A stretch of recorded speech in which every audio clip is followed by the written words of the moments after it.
The emptiness screamed first, then clawed. It wasn't the absence of noise. It was the gut-wrenching realization that nobody was listening, least of all me. This ache, this unholy loneliness, it felt like a cosmic error, a missing line of code in the blueprint of existence itself. We burst into this world swaddled in connections, a symphony of faces, voices, hands reaching. Yet, somewhere along the way, the music fades, the hands retract, and we find ourselves adrift, untethered, as if the universe itself has politely excused itself from our presence. The silence descends like a shroud, each tick of the clock an accusation. A leaden stillness presses down, stealing the air from my lungs, crushing hope. And in that agonizing vacuum, a question rises, unbidden, insistent, why me? But what if this desolate landscape isn't a cosmic joke, a cruel twist of fate? What if this excruciating aloneness, this utter isolation, is a chrysalis, a crucible, a brutal but necessary chapter, not a dead end, but a harrowing passage towards awakening? Carl Jung, that cartographer of the soul, that explorer of the hidden landscapes within, didn't cower from solitude. He saw it not as a punishment or a sign of failure, but as consecrated ground, fertile soil. To him, isolation was the indispensable precondition for genuine self-discovery. He understood that these stark, silent moments weren't random acts of cruelty. They were invitations, initiations, portals beckoning us towards a profound understanding of the self, a journey into the uncharted territories of our being. When the world shuts you out, when the vibrant tapestry of life seems to unravel around you, it's easy to succumb to the insidious lie that you've been abandoned, erased. You imagine everyone else is dancing, laughing, loving, thriving, while you're left standing alone in the rain, a forgotten silhouette. It stings like betrayal. But Jung knew that those destined for a deeper purpose often traverse a solitary path, a trail less traveled. Not because they are deemed unworthy of connection, but because the cacophony of the world would drown out the delicate whispers of the inner transformation they are meant to undergo. The masses view loneliness as a malady, a blight, a glaring red flag signaling something fundamentally broken. But from the lofty vantage point of the soul, from the shadowed depths of the psyche, isolation is often the precise alchemy required for exponential growth. It's not life rejecting you. It's life meticulously preparing you for something magnificent. Cast your mind back for a moment. Picture those who sculpted the course of history, the visionaries, the trailblazers, the artists, the spiritual guides, the groundbreakers. Their towering achievements weren't forged in the bustling marketplace amidst the clamor of constant connection. They were hammered out in the forge of quiet, in the crucible of separation, in those stark moments when they had no recourse but to stare into the abyss of their own souls. The Buddha, face resolute, sat in unwavering solitude beneath the Bodhi tree. Jesus, spirit ablaze, wandered the barren desert for 40 days and 40 nights. Jung himself, compelled by an irresistible force, retreated into the echoing depths of his own being, meticulously documenting his inner odyssey in the infamous Red Book, a visceral chronicle of spiritual and psychological rebirth. These weren't passive retreats. These weren't mere holidays. They were deliberate, courageous confrontations with the self, with the very essence of their existence. Why this necessity? Because genuine transformation rarely blooms in the comfort of the familiar. You don't evolve amidst a whirlwind of distractions and endless applause. True metamorphosis takes root in the hallowed silence, in the raw discomfort, in the tumultuous confrontation between the carefully constructed facade of who you think you are and the unvarnished truth of who you truly are beneath the layers. If you find yourself ensnared in a season of isolation, consider this. Perhaps you're not being punished. Perhaps you're being meticulously prepared for a destiny that can only be unveiled in the deafening absence of the external world. Something uniquely powerful, something exquisitely, irrevocably yours. But here's the agonizing truth. Most won't make it through. They won't endure the suffocating loneliness long enough to unearth its hidden treasure. Instead, they misinterpret it as a harsh rejection, a final verdict. They tumble headlong into the abyss of despair, convinced they are worthless, unloved, unwanted. And this This insidious illusion is the genuine menace of isolation. It's not the loneliness itself that shatters people. It's the paralyzing belief that it will stretch into infinity, that it holds no meaning, no purpose, no escape. But Jung, the shepherd of souls, would vehemently argue that this is the most devastating misunderstanding of all. Solitude is not a curse to be feared or banished. It's a mirror, reflecting back the unadulterated truth of who you are. A mirror that only the brave can bear to look into. When the deafening distractions finally recede, the seductive glow of social media, the hollow echoes of casual conversations, the relentless hamster wheel of constant activity, you are thrust face to face with your own self, naked, vulnerable, exposed. The inner voice amplifies, resonating with a newfound intensity. Thoughts long buried, memories long suppressed, begin to surface, writhing like serpents in the light. Insecurities you've skillfully ignored suddenly become deafening sirens. Regrets you've desperately tried to drown bubble up like restless ghosts, haunting your waking moments. It can feel like drowning in the turbulent waters of your own mind, gasping for a breath that never comes. And this is the point where most people break, where they desperately attempt to claw their way back to the surface, back to the distractions, back to the familiar lies. They reach for their phones, seeking solace in fleeting connections. They plunge headfirst into new relationships, hoping to fill the void. They surround themselves with a wall of noise, desperately trying to silence the inner screams.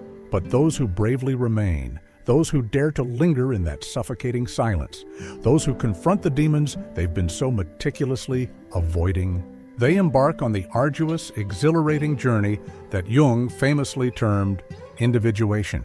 Individuation is the Herculean process of excavating your authentic self from beneath the layers of conditioning, expectation, and societal pressure. It's about becoming fully, unapologetically you. Not the manufactured version shaped by the desires of others, not the distorted image reflected back by culture, not the obedient puppet of family, but the raw, unfiltered soul buried deep within. It's not a leisurely stroll through a sun-drenched garden. It can be agonizing, excruciating, but it is unequivocally necessary for true liberation. Most people stagger through life as fragmented beings, their identities borrowed, their actions dictated by the whims of others, their desires suppressed beneath the weight of societal expectations. But in the desolate landscape of solitude, those influences crumble, the chains fall away. What remains is the unvarnished, unfiltered you, and that revelation is both utterly terrifying and profoundly liberating. The reason solitude can be so excruciatingly painful is because it forces you to confront the unvarnished truth, the realities you've desperately tried to avoid. Maybe the life you've meticulously constructed isn't genuinely yours. Maybe the person you've been pretending to be isn't your true self.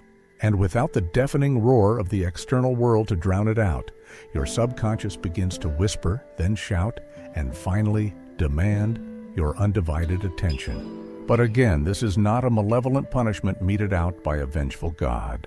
It's a sacred purification, a purging of the inauthentic, a burning away of the illusions that have held you captive for far too long. The pain is not senseless. It's a holy fire, burning away the dross, clearing the fog, stripping away everything that is not truly, authentically you. And in its place, something new, something powerful, something magnificent begins to tentatively emerge. Still, many reject this agonizing but necessary process. Instead of embracing solitude as a profound opportunity for self-discovery, they recoil from it in horror, viewing it as a crushing failure, a mark of shame. They succumb to the insidious lie that they've been left behind, that they are somehow cursed. They descend into the pit of bitterness, resentment festering in their souls. They squander this precious opportunity, desperately trying to escape its clutches rather than listening to the profound truths it's trying to reveal. But Jung, the sage of the subconscious, offered a stark warning to those who cling to their suffering, who wallow in the darkness. Don't identify with it. Don't allow pain to become the cornerstone of your identity. Yes, pain is a relentless teacher, a brutal mentor, but it's not meant to be your permanent residence, the place you call home. You're meant to learn from it, to grow from it, to transcend it, not to become eternally imprisoned within its suffocating walls. The more fiercely you resist the silence, the more powerfully it controls you, the more it dictates the course of your life. But when you embrace it, when you lean into it, when you courageously sit with it, something utterly incredible, something miraculous begins to unfold. You start to discern the faint whispers of your true voice, resonating beneath the cacophony of the world, a melody long forgotten, a song waiting to be sung. Those who emerge from the depths of solitude transformed, stronger, wiser, more self-aware, are not the ones who waged war against it, who desperately sought to escape its clutches. They are the ones who surrendered to it, who embraced its discomfort, who used the desolate time to reflect, to unlearn, to remember who they were before the world told them who to be. And this is why isolation, despite its deceptive appearance of emptiness, is, in truth, a sacred threshold, a perilous passage, a trial by fire. Not everyone will possess the courage, the resilience, the unwavering faith to cross it, but those who do will emerge irrevocably, profoundly changed. When you are finally alone, truly and undeniably alone, stripped bare of all pretense and distraction, you enter a kind of psychological wilderness, a vast, uncharted territory where the familiar landmarks have vanished. There are no signposts to guide you, no comforting distractions to soothe your anxieties, no cheering crowds to applaud your efforts, no pre-drawn maps to lead you to salvation. You are left with nothing but yourself. And this, while utterly terrifying, is precisely the point. Solitude strips away the deafening noise of the world, the relentless chatter of external voices, so that you can finally hear what has always been resonating within you. Your true self, your authentic voice, the compass that will guide you home. It is the only space where you can begin to grapple with the questions that truly matter, the questions that will shape the course of your destiny. Who am I beyond the roles I play, the masks I wear? What do I genuinely believe, apart from the doctrines I've been taught, the ideologies I've blindly embraced? What do I truly desire, not just for survival, not just for fleeting pleasure, but for profound meaning, for lasting fulfillment? Carl Jung, that intrepid explorer of the human psyche, believed that the unconscious mind, that vast, uncharted reservoir of our deepest desires, our darkest fears, our most primal instincts, and our most long-forgotten truths, becomes far more accessible, far more communicative when we are severed from the relentless stream of external influence. In the stillness of solitude, the unconscious speaks more clearly, not in the precise language of words, but in the visceral language of feelings, the symbolic language of dreams, the fragmented language of memories, and the sudden, inexplicable insights that seem to erupt from the depths of nowhere. These whispers from the unconscious are not random, meaningless noise. They are potent messages, cryptic clues, guiding you towards the long-lost treasure of your deeper self.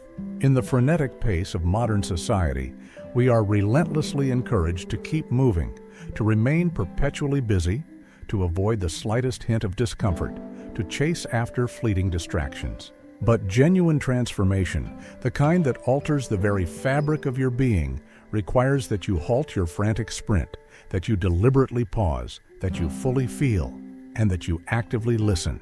Even when what you hear terrifies you, even when the truth threatens to shatter your carefully constructed illusions. This is the ancient alchemy of solitude, the slow, mysterious, often agonizing process of transforming the deafening silence into the vibrant song of selfhood. It's not an instantaneous event, a sudden epiphany that washes over you in a single moment. It unfolds gradually, painstakingly, like a fragile seed pushing its way through the resistant soil. First, there is the crushing darkness, then the relentless pressure, then something stirs, something shifts, and something tentatively, courageously begins to grow. But this alchemical process requires your active participation, your unwavering cooperation. If you resist the solitude, if you numb it with distractions, if you flee from it in terror, the transformation simply cannot happen. You remain trapped in a self-destructive loop, repeating old patterns, clinging to superficial identities, perpetually afraid to face the terrifying depths of who you truly are. Jung's concept of shadow work becomes absolutely essential here. The shadow is the repository of everything we've deliberately pushed away about ourselves. The traits we vehemently dislike, the emotions we desperately suppress, the uncomfortable truths we pretend not to know. These exiled parts of ourselves don't simply vanish into thin air. They lurk in the darkened corners of our psyche, waiting for an opportunity to reclaim their voice. And when we willingly enter the territory of solitude, the shadow boldly steps forward, demanding to be seen, demanding to be heard. You might be overwhelmed by a surge of anger you didn't know you were harboring, a wellspring of sadness you've kept locked away for decades, a suffocating weight of guilt, a venomous sting of envy, or a paralyzing wave of fear. It can feel utterly overwhelming, like drowning in a sea of toxic emotions.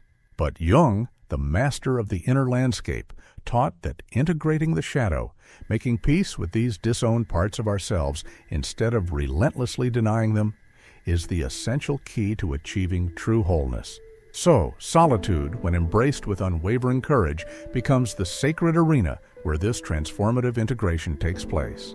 You begin to painstakingly reclaim yourself, piece by piece, painfully, powerfully, until the fractured fragments coalesce into a unified whole. Most people naively believe that happiness stems from avoiding pain, from shielding themselves from all forms of discomfort. But Jung, the wise old sage of the psyche, understood that genuine peace arises from understanding pain, from courageously facing it, from no longer being held captive by a paralyzing fear of the darker aspects of your own psyche. Because when you can courageously sit with your pain, when you can patiently listen to its whispers, when you can glean the wisdom it holds, it loses its power to control you, to define you, to destroy you. And something remarkable, something truly miraculous begins to unfold. Clarity emerges, illuminating the hidden corners of your life. You start to discern which relationships were built on shaky foundations of fear or obligation. You recognize the subtle ways you've abandoned yourself in a desperate attempt to please others. You notice how you've been performing a role instead of genuinely living, and you begin to reclaim your life. Not the life others expected of you, not the life society deemed appropriate, but the one that resonates authentically with your soul, the one that sets your spirit ablaze. This is the profound freedom that solitude offers, the liberation from the shackles of expectation and the chains of conformity. It doesn't come quickly, it doesn't come easily, but it comes honestly, forged in the crucible of self-discovery. In this hallowed quiet, you may rediscover passions that once ignited your soul, passions you abandoned long ago because the world cruelly convinced you that they weren't practical, that they weren't realistic, that they weren't worthy of your time and energy. You may hear the faint whispers of your inner child, not the wounded, traumatized one, but the curious, playful, creative one, the one who still believes in magic, the one who still dares to dream. You may remember the forgotten dreams you left behind, buried beneath the weight of responsibility and the crushing weight of societal expectations. And suddenly, those dreams don't feel so impossible anymore. They feel not only possible, but utterly, irrevocably necessary. The tragedy of human existence is that most people will never reach this profound depth of self-discovery. They'll skim the surface of their own lives, forever content to remain in the shallows. They'll avoid solitude at all costs, desperately mistaking it for loneliness, tragically missing the invaluable treasure buried just beneath the surface of the discomfort. But if you've been thrust into solitude, even against your will, consider that life may be offering you something far greater than fleeting comfort, something far more valuable than fleeting pleasure. It may be offering you the unvarnished truth, and truth is rarely soft or easy to digest. It cuts like a blade, it exposes hidden wounds, it demands radical change, but it also liberates you from the chains of illusion. It clears away the false to make room for the real, the authentic, the undeniable.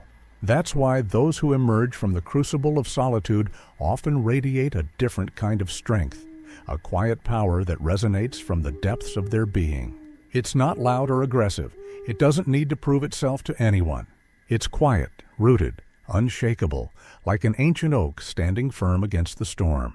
They no longer seek validation from others because they've learned how to validate themselves, to recognize their own inherent worth. They are not desperate for attention or approval because they've made peace with being unseen, with being unheard. And they don't fear being misunderstood because they'd rather be authentically themselves than falsely approved of. This is the invaluable gift of solitude. It gives you back to yourself, but it's not a gift that's simply handed to you on a silver platter. You have to earn it. You have to fight for it. You have to bleed for it. You have to endure the long, dark nights when the silence feels like it will crush you, when the weight of your own existence feels unbearable. You have to face the relentless thoughts that haunt you, the insecurities that plague you, the regrets that linger like ghosts. You have to cry, sometimes rage, sometimes completely break open, allowing yourself to shatter into a million pieces. And then, only then, something new, something extraordinary begins to take shape inside you. A stronger you, a clearer you, a more authentic you, a you that has been waiting patiently to be born. Jung, the poet of the psyche, once said, "People will do anything, no matter how absurd, to avoid facing their own souls." But those who do face themselves, not just once, but repeatedly, with unwavering honesty and humility, they become something exceedingly rare in this world. They become whole, complete, undivided. So if you find yourself in a season of solitude, don't desperately rush to escape its clutches. Don't frantically fill it with noise and distractions. Don't numb it with fleeting pleasures and superficial connections. Instead, listen intently, feel deeply, breathe consciously. Trust that this space, as empty and desolate as it seems, is in reality fertile ground for something extraordinary to grow, something that no one else can give you, something that can only be cultivated in the silence of your own being. A deep, unshakable, unbreakable relationship with yourself. Because in the end, that's what solitude is truly about. Not isolation, not punishment, but a profound reunion with the self you were always meant to become, the self that has been patiently waiting to be discovered, the self that holds the key to your liberation. There is a kind of sacred fire hidden within the depths of solitude, a fire that burns not to destroy you, but to refine you, to purify you, to forge you into something stronger, something more resilient, something more beautiful than you ever thought possible. It is uncomfortable, yes. At times, it can even feel like a cruel punishment, a sentence of eternal damnation. But the truth is, solitude is a crucible, a transformative vessel, and only those courageous enough to step into its searing heat will emerge irrevocably transformed, reborn from the ashes of their former selves. When everything familiar has been stripped away, the comforting voices of others, the seductive distractions of the world, the roles you used to play with practiced ease. Something raw, something honest, something undeniably real remains. You, not the carefully constructed version of yourself that you present to the world, not the meticulously curated persona you've crafted for social media, but the unfiltered, vulnerable, quietly powerful self that has been patiently waiting for the space to breathe, the self that has been yearning to be seen, the self that holds the key to your ultimate destiny. Jung, the visionary of the unconscious, saw this kind of experience not as a detour from the path of life, but as the very heart of it, the essential core of human existence. He believed that life itself relentlessly pushes us again and again into profound encounters with our unconscious mind. That vast, uncharted inner world teeming with dreams, fears, instincts, and forgotten truths. But the door to that inner world rarely swings open amidst the deafening noise of the external world. It opens in the hallowed silence, in the stark solitude, in those desolate moments when you feel forgotten by the world, when the invitations abruptly stop arriving, when your phone remains stubbornly silent, and the stillness feels suffocating, oppressive. That's when you are closest to something sacred, something profound, something life-altering. It might not feel like a gift at first. It might feel more like a crushing grief, a devastating loss. But beneath the surface ache, Beneath the suffocating despair lies a potent invitation to become something more whole, more honest, more authentic, more aligned with your truest essence. Many people, trapped within the narrow confines of societal conditioning, view isolation through a purely negative lens. It's seen as a social failure, a sign of being unwanted, a mark of shame to be hidden at all costs. But solitude, especially the kind that arrives uninvited, often signals the beginning of an inner rite of passage, a profound journey of self-discovery that the soul urgently requires, even if the ego vehemently resists. Think of it like the seasons of nature, the cyclical rhythm of life and death and rebirth. No one questions the essential purpose of winter, even though it often appears bleak and barren, even though everything seems still, even dead. Beneath the frozen surface, unseen to the naked eye, roots are quietly growing, patiently deepening, meticulously preparing for the next vibrant cycle of growth, the inevitable return of spring. Your solitude is no different. On the surface, nothing may seem to be happening, no visible progress, no tangible rewards. But internally, beneath the veneer of stillness, massive shifts are underway. Tectonic plates of the psyche are grinding against each other, reshaping the very landscape of your soul. This is why spiritual traditions across the globe, from the ancient wisdom of Buddhism to the mystical depths of Christianity to the ecstatic heights of Sufism, all place such reverence on periods of intentional isolation, on sacred retreats into the silence. In solitude, in the absence of external distractions, the soul finds its way home, back to its center, back to its source. But make no mistake, this is not a passive experience, a mere waiting game. You do not simply sit in silence and passively wait for divine revelation to descend upon you like a bolt of lightning. You must actively engage with yourself with unwavering compassion, with radical honesty, with relentless curiosity. You must courageously listen to the voices you've long ignored, the whispers you've desperately tried to silence. You must fully feel the emotions you've meticulously numbed, the sensations you've habitually suppressed. You must sit with the ache, not as a helpless victim, but as a courageous seeker, a relentless explorer of the inner landscape. And in doing so, in bravely facing the darkness within, something profound, something transformative begins to shift, to realign, to awaken. The parts of yourself you once rejected with such vehemence, your deepest fears, your past mistakes, your perceived flaws, your perceived inadequacies, begin to feel less like implacable enemies and more like invaluable messengers, bearing gifts of wisdom and guidance. You realize with a sense of startling clarity that these shadows you've spent a lifetime avoiding were never trying to destroy you. They were simply trying to guide you back to your wholeness, back to your authenticity, back to your true self. This, in essence, is Jung's groundbreaking concept of individuation, the lifelong process of integrating all the disparate parts of yourself, including the ones you've carefully pushed away, the ones you've deliberately disowned, the ones you've desperately tried to hide from the world. The ultimate goal is not some unattainable ideal of perfection, but the far more achievable, far more rewarding goal of unity, of wholeness, of self-acceptance. To become a fully formed individual, to stand tall and unbowed in your authentic power, is to embrace your inherent contradictions, to accept your inherent flaws, to acknowledge both your radiant light and your profound shadow, and to declare with unwavering conviction, this is me, entire, undivided, unapologetically myself. And that kind of profound self-acceptance rarely blossoms in the clamorous company of others amidst the relentless demands of the external world. It requires solitude, it requires discomfort, it requires the cleansing fire of self-discovery. We live in a culture that relentlessly tells us to avoid discomfort at all costs, that pain is a sign that something is fundamentally wrong, that healing must be quick, clean, and painless. But real healing, the kind that reshapes your soul, that transforms the very fabric of your being, is inherently messy, unpredictable, and often agonizing. It's full of grief and rage and unexpected beauty, a turbulent symphony of emotions that cannot be rushed, that cannot be suppressed, that must be honored with reverence and compassion. And that's what solitude teaches you. if you allow it to work its magic. Patience, presence, depth, resilience, unwavering self-compassion.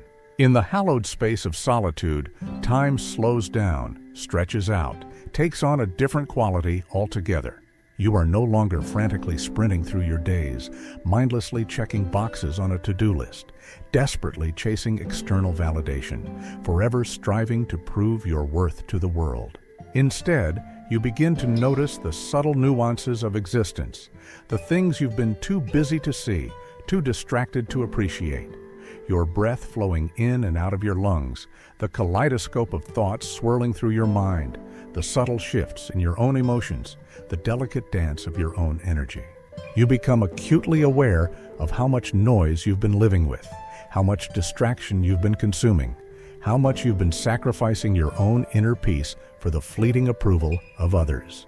And you start to feel, perhaps for the first time in years, what it's truly like to be present with yourself, to inhabit your own body, to embrace your own being, to simply be.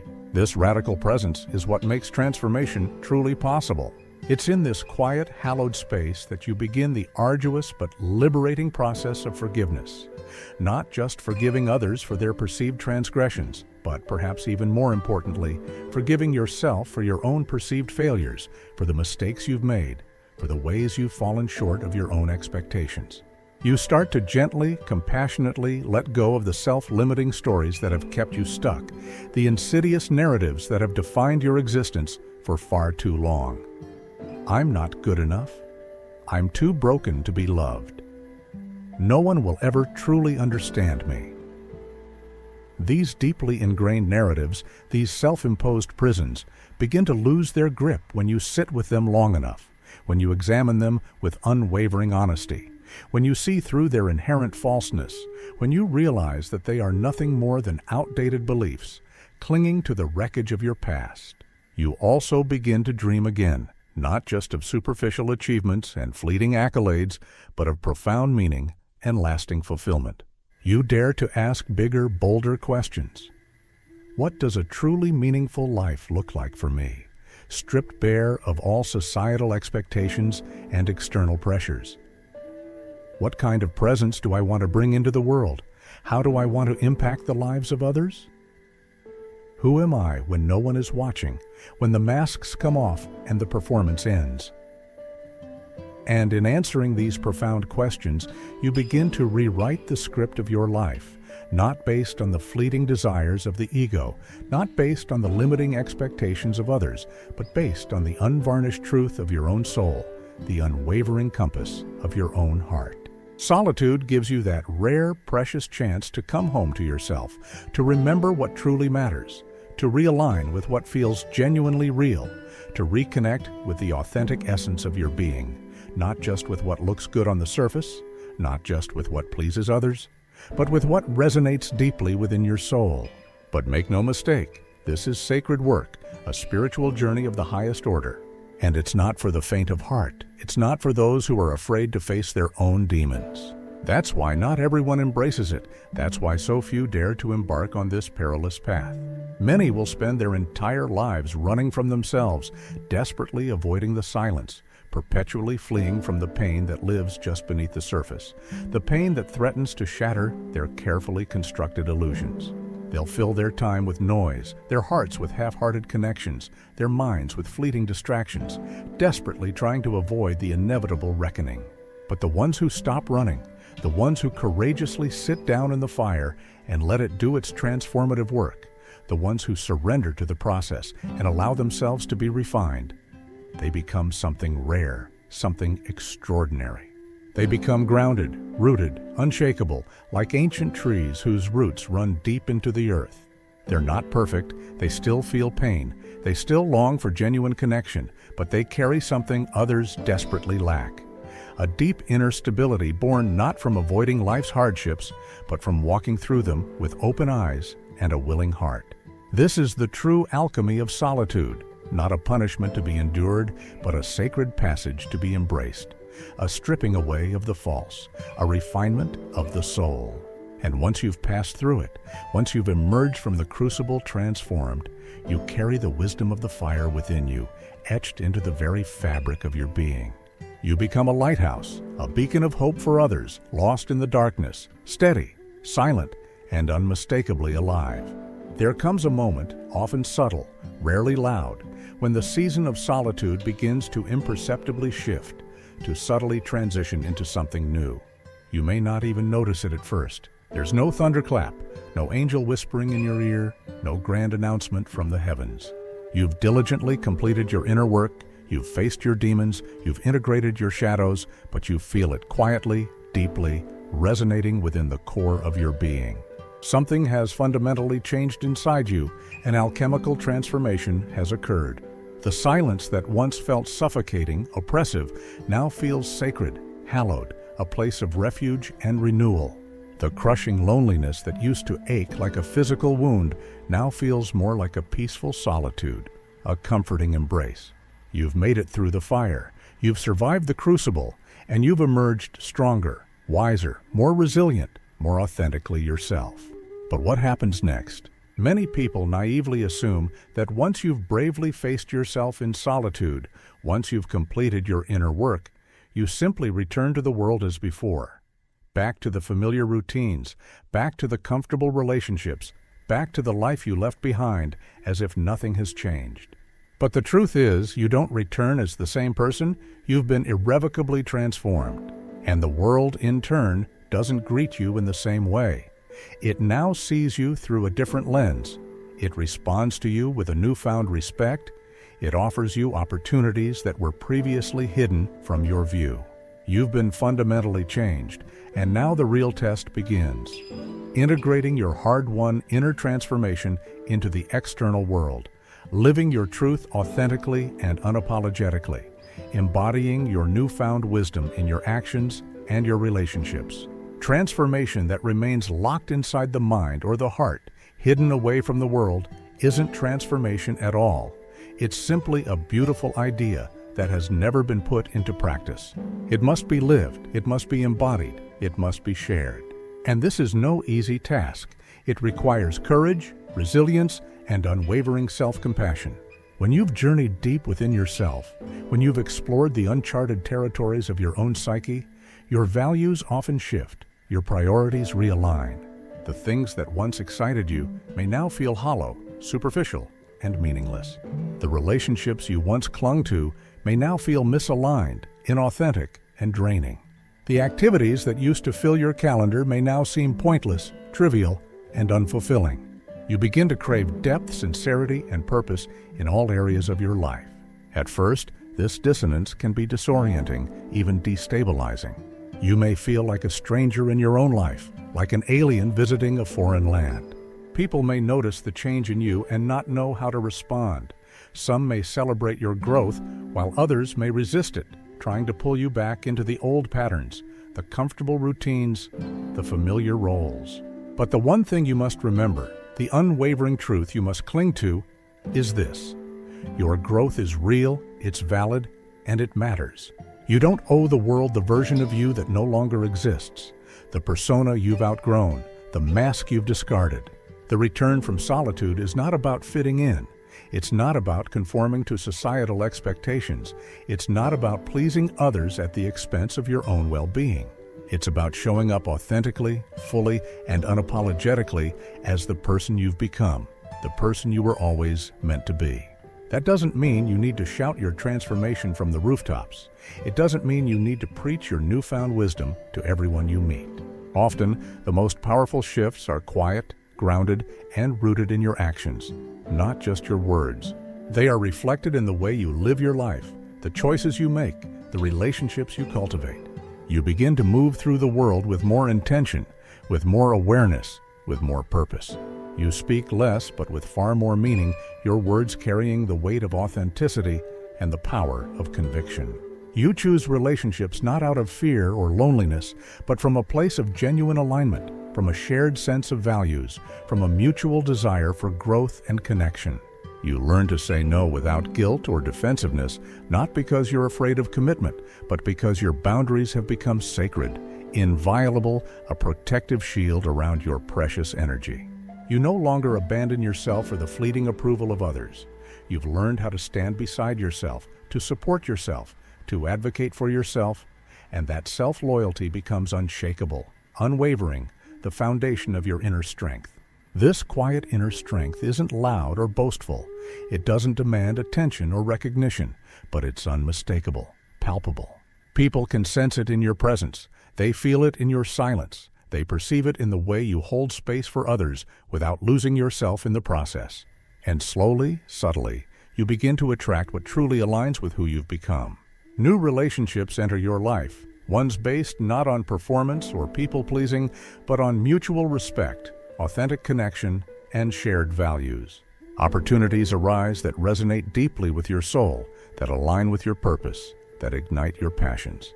Your outer world begins to reflect your inner truth, not instantly and not without challenges, but steadily, consistently, unfolding in perfect alignment with your highest self. And when difficult challenges inevitably arise, when life throws you curveballs and tests your resilience, you face them differently. You approach them with a new sense of wisdom and self-awareness. You no longer see discomfort as a threat, a sign of failure, a reason to despair. You've sat with your shadow, you've befriended your solitude, you've learned how to return to yourself for solace and strength. That's your power, your secret weapon, the unwavering compass that guides you through the storms. In many ways, solitude teaches you how to be your own home, how to create a safe and nurturing space within yourself, a place of refuge and renewal that no one can take away from you. And when you carry that kind of inner rootedness, when you possess that unwavering self-assurance, the world can't shake you in the same way. Rejection stings less. Failure feels more like valuable feedback than personal condemnation. Silence doesn't scare you anymore.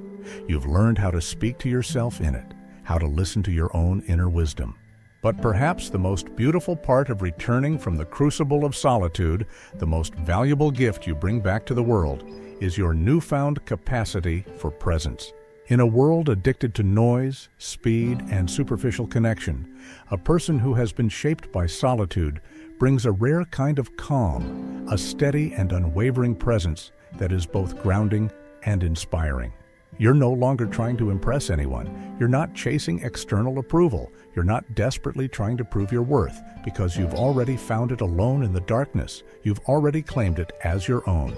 You already know it to be true. And this quiet presence becomes a profound gift to those around you.